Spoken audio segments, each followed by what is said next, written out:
अच्छा, एक टाइम था हमारे, और टाइम क्या है आज भी है हमारे, उसमें संविधान में माना जाता है और हमारे देश में कि चौथा पिलर जो है वो मीडिया है, आप भी जानते हैं। लेकिन आजकल जो मीडिया का गेम है, मीडिया का जो समझ आता है, जो काम करती है, तो कहीं से भी आपको लगता है कि ये मीडिया चौथा पिलर होना चाहिए, नहीं होना चाहिए। एक अजीब सिस्टम है मीडिया का। मीडिया एक, जब मैं प्रिपरेशन कर रहा था उस टाइम पे देखता था, उससे पहले के जो हमसे लोग थे उस टाइम पे क्या होता था, जब यूट्यूब ये सब नहीं चलता था तो लोग क्या करते थे कि डीडी न्यूज़ है, रेडियो पे न्यूज़ है, वो सुनते थे कि हमारे यूपीएससी एग्ज़ाम में आएगा। हम देश की समस्याओं का डिस्कशन होता था। आपने कभी पहले अगर देखा होगा तो कृषि दर्शन ऐसी चीज़ें हमारी आती थी, न्यूज़ में हुआ करती थी, टीडी न्यूज़ में आती थी, फिर बीबीसी भी ठीक से न्यूज़ देता था। आजकल आप देखिए कि आजकल प्रॉब्लम क्या है, आजकल न्यूज़ में न्यूज़ ही नहीं है। अगर देश में किसान मर रहा है, देयर इज नो न्यूज़ नहीं है उसकी न्यूज़ भी आएगी तो 1 और 2 मिनट या फिर 100 खबरों के बीच में निकल जाएगी, जो कि 2 सेकंड का लगता है, 10 सेकंड मैक्सिमम उसकी बात होती है और फट से निकल जाता है हवा में, उसकी कोई चर्चा ही नहीं है। हम चर्चा किसकी कर रहे हैं कि नेता ने क्या खाया है, क्या पिया है, कौन कौन से लोग क्या कर रहे हैं, कि हम पक्ष और विपक्ष यही दिन भर चलता है इस चीज़ को लेकर, इसके अलावा कुछ नहीं है डिबेट में कि ये लोग कैसे हैं, ये क्या काम कर रहे हैं, राहुल गांधी ने क्या किया है अपनी लाइफ में, न्याय यात्रा चल रही है, भारत जोड़ो यात्रा चल रही है, उधर मोदी जी क्या खा रहे हैं, कैसे पी रहे हैं, कैसे मेडिटेशन चल रहा है, इस चीज़ को लेकर चल रहा है। लेकिन वास्तविक मुद्दे हैं जो वो गायब हो जाते हैं। अब मणिपुर वाला एक किस्सा था, आपने सभी ने सुना होगा, न्यूज़ में बहुत था। उस मणिपुर के किस्से के बाद कभी मणिपुर का किस्सा उठा, दोबारा नहीं उठा। सारे हमारे चुनाव पे चले गए। चुनाव में बड़े बड़े केसेस होते।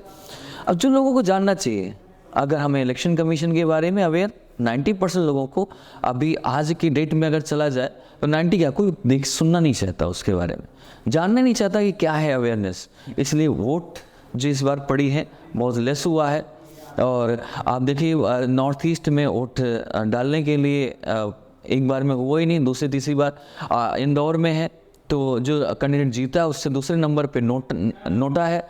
तो जो ये चीज़ें हमारे यहाँ है वो क्यों नहीं है लोगों को बताया जा रहा, क्यों नहीं समझाया जा रहा।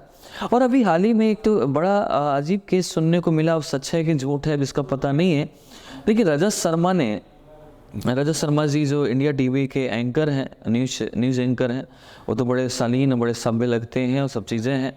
एक रागिनी जी हैं जो कांग्रेस की प्रवक्ता हैं, उन दोनों के बीच का आया कि उन्होंने गाली दी है उसमें बीच में, और उनके पेरेंट्स ने सुना, उनकी फैमिली ने, सास ससुर ने सुना और बच्चों ने सुना, और बड़ा अजीब लगा। और उधर रजत शर्मा जी कह रहे हैं कि हमने ऐसा, मैंने आज तक नहीं बोला है और ऐसे कैसे हो सकता है। दोनों के बीच में काफ़ी विवाद है, काफ़ी मामले चल रहे हैं। फिर ट्विटर पे भी आया कि केस उस मानहानि का, डिफेमेशन का केस डाला है किन्होंने, रजत शर्मा जी ने। मैं तो कहता हूँ इसके लिए एक पहले तो ये है कि हमारे जो डिबेट होती हैं वो बड़ी गंदी होती हैं। पहले तो इस चीज़ पे सोचना चाहिए। डिबेट इतना है कि ना हम उसमें अपना सिर्फ सोचते हैं, उसमें ना हम समाज का सोचते हैं कि समाज को हम कितना गंदा कर रहे हैं, social justice, society, Indian society क्या कल्चर है, भूल जाते हैं। दूसरा, हम लोगों को भड़काने का काम करते हैं, सिर्फ भड़काने का काम है, उसमें सच्चाई कुछ नहीं है।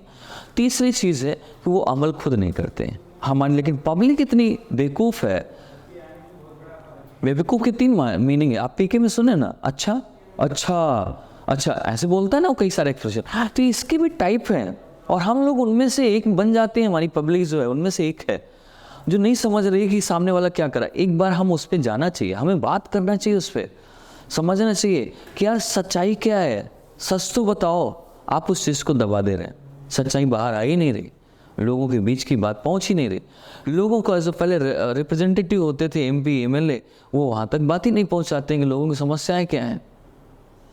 तो इस चीज़ को समझने के लिए, इस चीज़ को जानने के लिए, तो यही चीज़ें जो मुझे लगा कि मीडिया में, तो अब ये मामला चल रहा है रागिनी और रजत शर्मा वाला, तो इसमें भी हमें एक ये होना चाहिए कि भाई फीमेल है, हम वैसे भी नारी शक्ति के लिए लड़ते हैं, तो एक बार उसका भी एक उसका जो कुछ जो साइबर के थ्रू या वॉइस का जो भी है उससे चेक कराते हैं, तो उसकी जांच भी होनी चाहिए।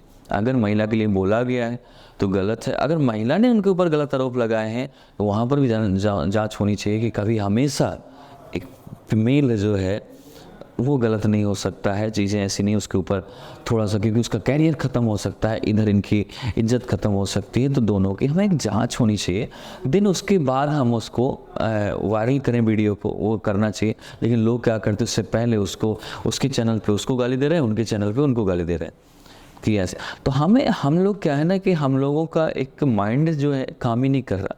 हम लोग क्या सोचते हैं, जो सामने वाला दिखाना चाहता है, जो बुलवाना चाहता है, हम वही सिर्फ बोलते हैं। हमारे अपने थॉट नहीं है, हमारे अपने विचार नहीं बचे हैं, हमारे अपने कोई वैल्यू नहीं बची है। आप फिर हो क्या, यू आर लाइक एनिमल। अगर हम एनिमल बन रहे हैं तो फिर हमारे जीवन में क्या महत्व है? हम जैसा वो चाहता है सामने वाला, हम वैसे एक्ट कर रहे हैं। अगर आपको एक्ट सामने वाला कह रहा है कि आपको इसको गाली देना है, वो आपसे दिलवा रहा है और दे रहे हैं, इसलिए क्योंकि आप अवेयर नहीं हो, आप चीज़ों को समझ नहीं रहे हो, आप सच्चाई पे चलना ही नहीं चाह रहे। आप उस वो तो अपनी जो उनके राइट्स थे, उनकी जो एक रिस्पॉन्सिबिलिटी है, वो तो अपनी भूल ही चुके हैं। तो अगर सामने वाला भूल चुका है तो हमारा काम है कि उसको याद दिलाना चाहिए, हमें उसे बॉयकॉट करना चाहिए। हमें उसको चीज़ को न बॉयकॉट करें, हमें खुद समझना चाहिए इन चीज़ों से दूर रहें। हम इन चीज़ों की इनकी बात नहीं सुनते। जो हमारा एक अपना थॉट होगा, हमारा एक व्यू होगा, हमारा एक अपनी सोच होगी, हमारी एक समाज के लिए सोच होगी कि हम समाज को कितना बेहतर कर सकते हैं, उसके आधार पे चलना चाहिए। नॉट कि जो डिबेट कर रहे हैं और जो मीडिया दिखा रहे हैं। हमें उसका सलूशन ढूंढना चाहिए जो आपको समाज को ठीक कर सके, जो आपके जीवन में काम आ सके, जो आपके लोगों की मदद कर सके। उस सलूशन पे हमें जाना है। हमें उस सलूशन पे नहीं जाना है कि हम घर में हमारे नहीं खाने के लिए, हम दूसरे पे हम उसके लिए डिबेट सुन रहे हैं, उसको मारने के लिए रेडी हैं। अब यही तो है। आपने देखा होगा जब अतीक अहमद को मारा गया तो वह लड़का क्या था, वो तो जेल में है, लेकिन उन लोग किसी और का सीधा हो रहा है और आप जेल जा रहे हो। आप अवेयर होते, आप समझदार होते, आप देखते कि भड़काऊ चीज़ें हैं, मुझे ऐसा नहीं करना, मेरी लाइफ पूरी पड़ी है, मेरे आगे जनरेशन है, फ्यूचर है मेरा, तो क्या होता, आप शायद वहाँ पर नहीं जाते। लेकिन ये चीज़ें कोई अवेयर ही नहीं होना चाहता है, कोई समझना ही नहीं चाहता। आज की समस्या तो यही है सबसे बड़ी ना, सबसे बड़ी समस्या ये। हमें देखना है, हमें सोचना है, हमें जानना है, बट नोबडी वांट्स